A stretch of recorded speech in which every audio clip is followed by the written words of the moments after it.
It's been more than 10 years since DeAndre Dickerson was found shot to death inside a car near 61st Street North and Peoria. And in that time, no arrests have ever been made. That's why we're happy to welcome back Ed Jackson of the Tulsa County Sheriff's Office Cold Case Task Force to talk through this case. Welcome in, Ed. I'm glad to be here, and I'm glad to see a little bit of rain outside. I know, we needed, didn't we? Oh, we did. We do. A lot of the cases we cover, Ed, are, 20, 30 years ago. This one's pretty recent. This is relatively recent. On January the 30th, 2011, DeAndre Dickerson was kidnapped, basically, and it's sort of an interesting story. There's a gentleman a deputy was out on a traffic stop over close to 61st Street North and 15th Street.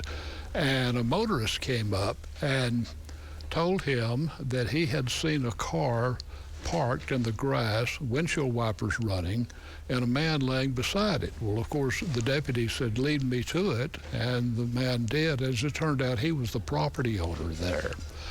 The deputy noticed that there was a man laying by an open passenger door of a red Oldsmobile. He checked him and was pretty sure he was deceased, but in case did call for IMSA and a detective to come to the scene. Now, the gentleman that sought the deputy and led him back said that earlier he had heard a truck very close to his house and stepped out on the porch to see who it was and what they were doing.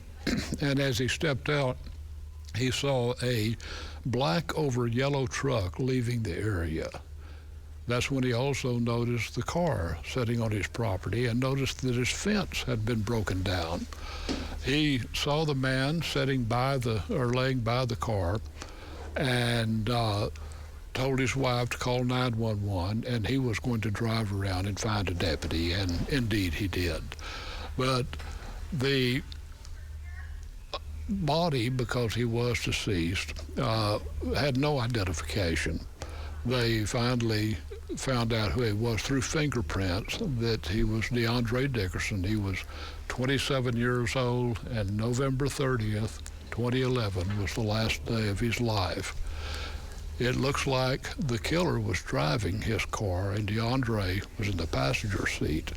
And I am assuming that the black over yellow truck was the chase vehicle to take the killer away from the scene when they had finished their business. I think running through the fence was probably an accident. I believe that when the driver / assailant decided to shoot DeAndre as he turned to the right, I'm sure he was driving with his left hand, and of course any action and his hand would swerve right, and that's what happened. They went through the fence. DeAndre must have been trying to open the door when it happened, and I think the door fully opened when they came to a stop, and that's when he fell out. You thinking gang activity? It was. DeAndre was a gang member.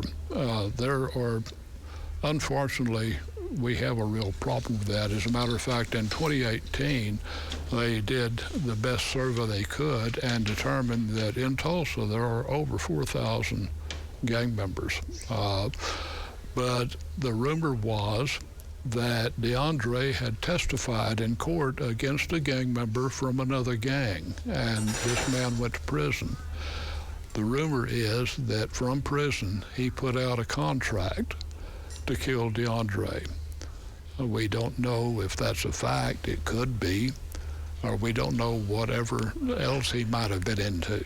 But whatever it was, we serve no judgment against anybody that's a victim. We look at the family. That's the people that we're now trying to serve. We can't do anything for the victim. And we would really like for someone to call the Sheriff's Tip Hotline or Crime Stoppers and help us put this to rest, close the case.